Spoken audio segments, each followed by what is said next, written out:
नमस्कार, capital TV Uttar Pradesh के खास शो यूपी का दंगल में आपके साथ में फरहाद सिद्दीकी। अपने शो यूपी का दंगल में हम हर रोज आपको बताते हैं उत्तर प्रदेश की सियासत में कौन कौन से नए उतार चढ़ाव आ रहे हैं। और आज बात करेंगे 15 जुलाई को होने वाले प्रधानमंत्री नरेंद्र मोदी के वाराणसी दौरे की। इस दिन पीएम काशी को 1500 करोड़ से ज्यादा की परियोजनाओं की सौगात देंगे।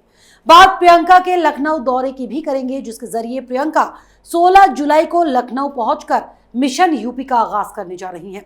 क्योंकि इस बार यूपी में चुनाव की सारी कमान प्रियंका गांधी वाड्रा के ही हाथों में होगी, तो उनके दौरे को लेकर तमाम तैयारियां की जा रही हैं। बात आज यूपी के डिप्टी सीएम केशव प्रसाद मौर्य की भी करेंगे, जिन्होंने सपा प्रमुख अखिलेश यादव के बयान पर कटाक्ष किया। साथ ही मौर्य ने बिना नाम लिए कहा कि आतंकवादियों के पक्षधरों के डीएनए की जांच होनी चाहिए। और आज इसी पर बात करने के लिए हमारे साथ स्टूडियो में मौजूद हैं कैपिटल टीवी के editor in chief doctor Manish Kumar. Doctor साहब, बहुत बहुत स्वागत है आपका। धन्यवाद। डॉक्टर साहब, 1500 करोड़ की परियोजनाओं की यूपी की जनता को सौगात देने जा रहे हैं प्रधानमंत्री नरेंद्र मोदी। चुनाव भी अब नजदीक ही है उत्तर प्रदेश में, तो ऐसे में कितना अहम माना जाए उनका ये दौरा? देखिए, प्रधानमंत्री के दौरे के ऊपर तो मैं आऊँगा, लेकिन अभी अभी एक खबर आई है कि किस तरीके से जनसंख्या कानून के खिलाफ दारुल उलूम, ये देवबंद के मौलवी मौलाना जो है वो लखनऊ में प्रोटेस्ट कर रहे हैं। मतलब ये समझिए कि जाल बिछाया गया और सारे परिंदे फंस गए। अखिलेश ने भी तो कहा था कि हमारी पार्टी प्रोटेस्ट करेगी। ये सब फंस गए।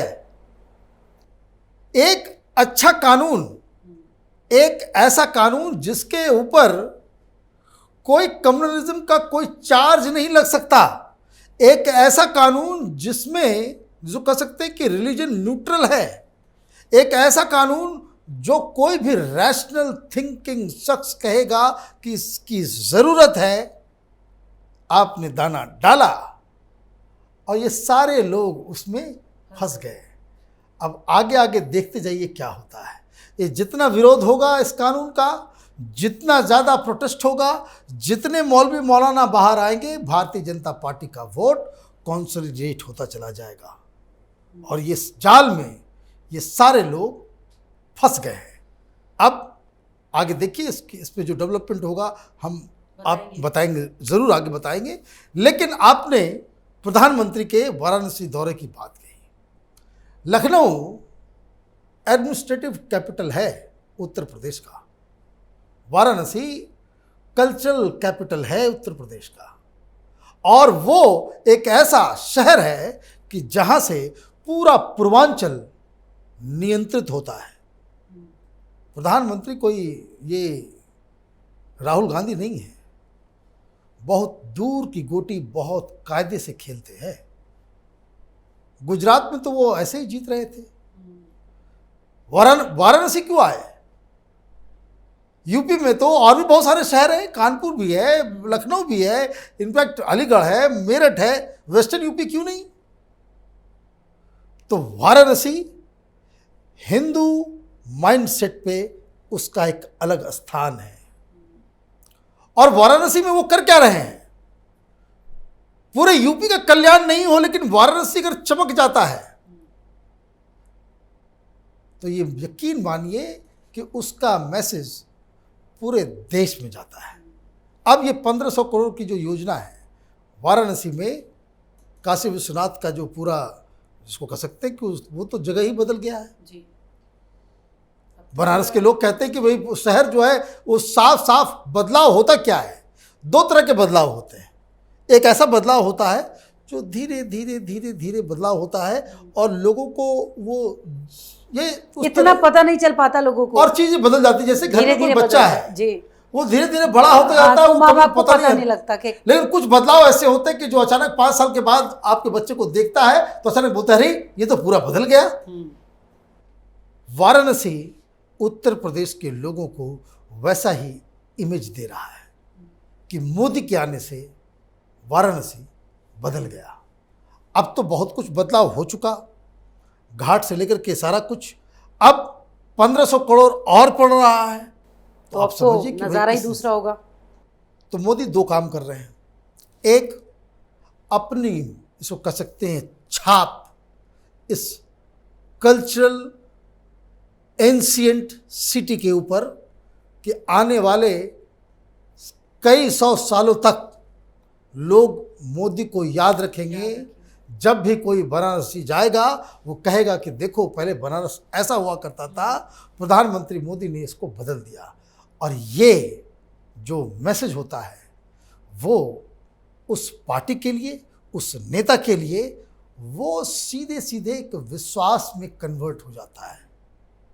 और यही वजह है कि लाख लोग छटपटाते रह गए लोकसभा चुनाव में।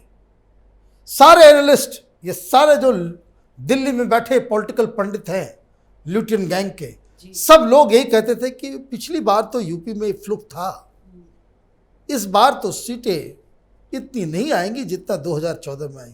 लीजिए बढ़ गया। वो लोग इस बात को समझ नहीं सकते कि प्रधानमंत्री मोदी दूर की गोटी सेट करते हैं। वो इस तरीके से करते हैं, लोगों को लगता है भाई मोदी के सामने कोई नहीं। और यही ये जो वाराणसी का जो विजिट हो रहा है, प्रधानमंत्री जो योजनाओं की जो घोषणा करने वाले हैं, उसका इम्पैक्ट पूरे उत्तर प्रदेश पे और बहुत ज़्यादा ईस्टर्न यूपी में जो अखिलेश यादव, मुलायम सिंह, समाजवादी पार्टी का अब तक गढ़ रहा है, ये किला अगर भेद दिया जाता है तो समाजवादी पार्टी पूरी तरीके से इसको कह सकते हैं इस इलेक्शन में बाहर हो जाएगी, रेस में भी नहीं रह पाएगी। जी डॉक्टर साहब, प्रियंका गांधी के दौरे की बात करते हैं। लखनऊ जाने वाली हैं वो, 16 तारीख को उनको जाना है। लेकिन उससे पहले वहाँ पर जो एक नई चीज़ आई है वो ये कि लखनऊ में जो उनके ऑफिस पर होर्डिंग्स लगाए गए हैं उसमें न तो सोनिया है न राहुल है, सिर्फ प्रियंका गांधी की तस्वीर, जिसको लेकर कई सवाल उठ रहे हैं। क्या इसका मतलब निकाला जाए? अब देखिए, बारिश शुरू हुई है, टेम्परेचर भी थोड़ा सा जो है वो कम हुआ है, मौसम खुशगवार हुआ है, तो महारानी घर से निकल रही हैं। ऐसे राजनीति नहीं होता, ऐसे राजनीति नहीं होती है। राजनीति एक सीरियस बिजनेस है। ये गांधी परिवार के लोगों को क्यों नहीं समझ में आता? अब आप पहुंच रही हैं, होर्डिंग लग रहे हैं, वो इसलिए लग रहा है क्योंकि उत्तर प्रदेश जो है वो राहुल गांधी ने कह दिया भाई आप ही देखो, मैं तो हार गया यहाँ से, मैं तो चला गया केरल, वहाँ वायनाड का ही हो गया मैं, अब आप देखो और मम्मी जी देखी, उसके अलावा हमारा कोई इंटरेस्ट नहीं है। और इसलिए पूरा दारोमदार जो है वो प्रियंका वाड्रा के ऊपर है, तो इसलिए प्रियंका वाड्रा को उस तरह से पोस्टर में दिखाया जा रहा है। लेकिन सिर्फ ये ऑर्गेनाइजेशन की बात नहीं है, ये बात ये अभी से नहीं, पिछले चुनाव में भी प्रियंका वाड्रा बहुत ज़्यादा इम्प्रेस्ड थी प्रशांत किशोर से। प्रशांत किशोर कांग्रेस पार्टी में राहुल गांधी और इन लोगों के साथ भी बहुत दिनों तक इन्होंने काम किया है। पिछले चुनाव में ये जो जब प्रियंका वाड्रा नहीं मानी तब ये यूपी के दो लड़के और खटिया पे चर्चा होता था, और ये सारे जो ये दोनों एक ही साइकिल पे अखिलेश और राहुल गांधी को जो बिठाने का कार्यक्रम बनाया था, ये प्रशांत किशोर का आइडिया था। तो प्रशांत किशोर ओरिजिनली ये बात कह रहा था कि प्रियंका वाड्रा को आप मुख्यमंत्री का चेहरा बनाइए, कांग्रेस पार्टी रिवाइव कर जाएगी। अब वो हो नहीं पाया, तो अब वो करने की कोशिश। उस समय राहुल गांधी को लगा कि भाई अगर मान लीजिए मेरी बहन जो है वो ज़्यादा ऊपर चली जाएगी तो फिर तो इसका अधिकार जो है वो पार्टी के ऊपर ज़्यादा हो जाएगा। एक साइकोलॉजी आप समझ लीजिए, सोनिया गांधी वो होंगी लोगों के लिए कि भाई इंडियन सिटीजन है, मेरी नज़र में तो वो इटालियन है, वो इटालियन पैदा हुई और इटालियन मरेंगी, वो नेशनैलिटी उनकी इटालियन है। और इटली का समाज कैसा है ये भी समझना ज़रूरी है कि वहाँ का पारिवारिक परिवेश क्या है। वहाँ लड़कियाँ 14-15 साल की होती है, घर छोड़ के चली जाती है, उनका घर से कोई वास्ता नहीं होता। जैसे सोनिया गांधी खुद वो सब कुछ छोड़ छाड़ करके लंदन चली गई थी, वहाँ वो काम भी करती थी, पढ़ाई भी करती थी, जो भी करती थी। ये वहाँ के परिवेश का सिस्टम है। वहाँ जो बेटा होता है वो उसको ही सब कुछ, जो लोग कहते हैं भाई यूरोप बड़ा प्रोग्रेसिव है, हिंदुस्तान में लड़का लड़की के बीच में बड़ा फर्क किया जाता है, इटली में यह फर्क सबसे ज्यादा है और इसलिए सोनिया गांधी ये कभी नहीं चाहती कि प्रियंका वाड्रा पार्टी की कमान संभाले। लेकिन मजबूरी है, अब कुछ और तो ऑप्शन बचा नहीं है। बेवकूफ़ी सही, थोड़ा नटखट है, थोड़ा पगला है, लेकिन मेरा बेटा थोड़ा पप्पू है ना, तो वो मेरा बेटा है, तो बेटे के लिए वो ये सारा काम कर रही है। और इसलिए प्रियंका वाड्रा को कभी राहुल गांधी के समकक्ष नहीं खड़ा होने दिया जाता। ये सोनिया गांधी के स्कीम ऑफ थिंग्स का मसला है। और अब जब वो यूपी में वो हार चुके हैं तो किस हिसाब से जाएंगे, क्योंकि उनको मालूम है कि अगर राहुल गांधी यूपी में जैसे ही उनका पदार्पण होगा तो कांग्रेस पार्टी हो, समाजवादी पार्टी हो, सारे लोग कहेंगे तुम आए किस लिए। सही बात है, तुमको तो यूपी की जनता ने रिजेक्ट कर दिया, केरल जाओ, भगा दिया। और उसके बाद उन्होंने ये बयान भी दे दिया था राहुल गांधी ने कि यहाँ बहुत अच्छा है राजनीति का माहौल।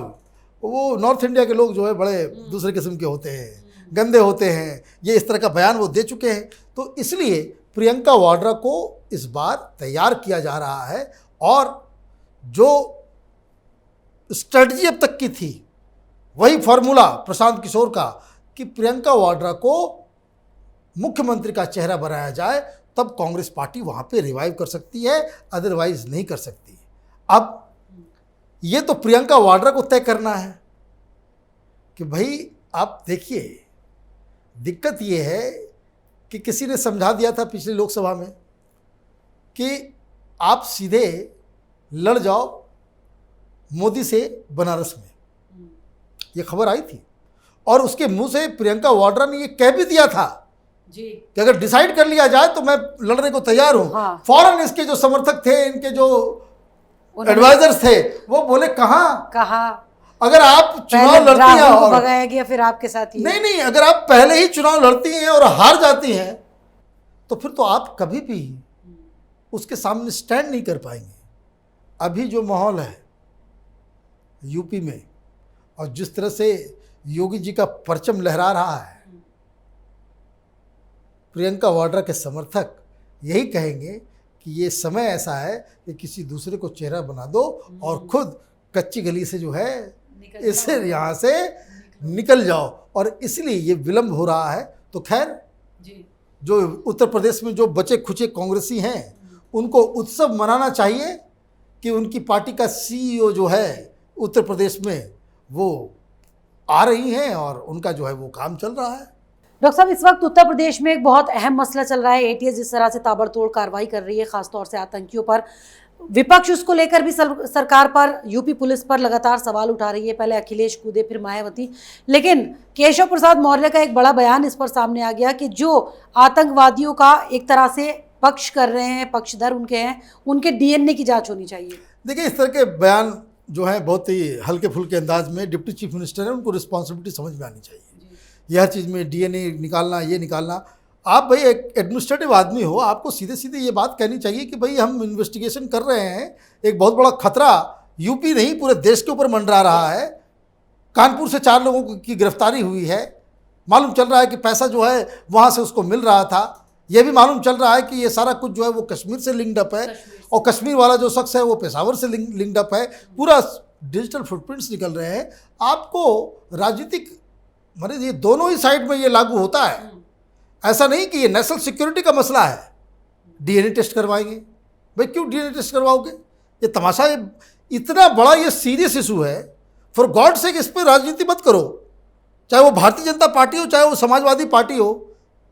भाई पाकिस्तान और आईएसआई हिंदुस्तान में यहाँ लोगों की जान लेने के लिए योजना बना रही है और ये लोग बयानबाजी और यहाँ पे आप उसको राजनीति, तो ये बिल्कुल ही गलत है कि आप इस तरह के मुद्दे के ऊपर राजनीति करें। ये हर पॉलिटिकल पार्टी का ये जो है वो उसका कह सकते हैं कि एक गंदा चेहरा जो है इस तरह के मौके पे सामने आ जाता है। निंदनीय इस तरह के बयान वो होने चाहिए। चूँकि आप डिप्टी चीफ मिनिस्टर हैं तो आपकी भाषा बहुत ही संतुलित होनी चाहिए। इस तरह के हल्की फुल्की जुबान में इस तरह का स्टेटमेंट नहीं देना चाहिए। डॉक्टर साहब, चलिए, बहुत बहुत शुक्रिया हमारे साथ कार्यक्रम में। धन्यवाद। तो कांग्रेस महासचिव प्रियंका गांधी वाड्रा यूपी विधानसभा चुनाव के सिलसिले में पार्टी की तैयारियों का जायजा लेने 16 जुलाई को लखनऊ पहुंचेंगी, मिशन यूपी का आगाज करेंगी। तो वहीं मौर्य ने आतंकी कार्रवाई पर सवाल उठाने वालों से साफ कह दिया कि दलगत राजनीति से ऊपर उठकर राष्ट्रीय हित में सभी पार्टियां काम करें। वहीं पीएम अपने वाराणसी दौरे में यूपी की जनता को देने वाले हैं कई सौगातें, जिसमें पीएम 750 करोड़ से ज्यादा की 79 परियोजनाओं का लोकार्पण करेंगे, तो 40 करोड़ की परियोजनाओं का शिलान्यास सीपैट के जरिए होगा और करीब 825 करोड़ की कुल 160 परियोजनाओं का शिलान्यास भी पीएम करेंगे, जिसमें हर घर नल ग्रामीण पेयजल योजना का भी शिलान्यास किया जाएगा। यानी चुनाव से पहले यूपी की जनता को खुश करने की सरकार की पूरी तैयारियां हैं। तो अगर आपको हमारे प्रोग्राम पसंद आया तो इसे लाइक करें, शेयर करें और उत्तर प्रदेश चुनाव से जुड़ी हर खबर को जानने के लिए कैपिटल टीवी के साथ साथ कैपिटल टीवी उत्तर प्रदेश को सब्सक्राइब करना ना भूलें। 2 साल पहले शुरू हुई एक मुहिम, मीडिया में एक नया आंदोलन, शपथ झूठ को बेनकाब करने की, संकल्प सच को आप तक पहुंचाने का, और इस क्रांति को मिला आपका साथ। हर दिन हमसे जुड़े लोग, 10,70 करोड़ से ज्यादा दर्शक हमें देख चुके हैं। अब है आपकी बारी। उत्तर प्रदेश में नए आंदोलन की तैयारी। आपका कैपिटल टीवी अब और स्पेशल और fresh. Capital TV Uttar Pradesh.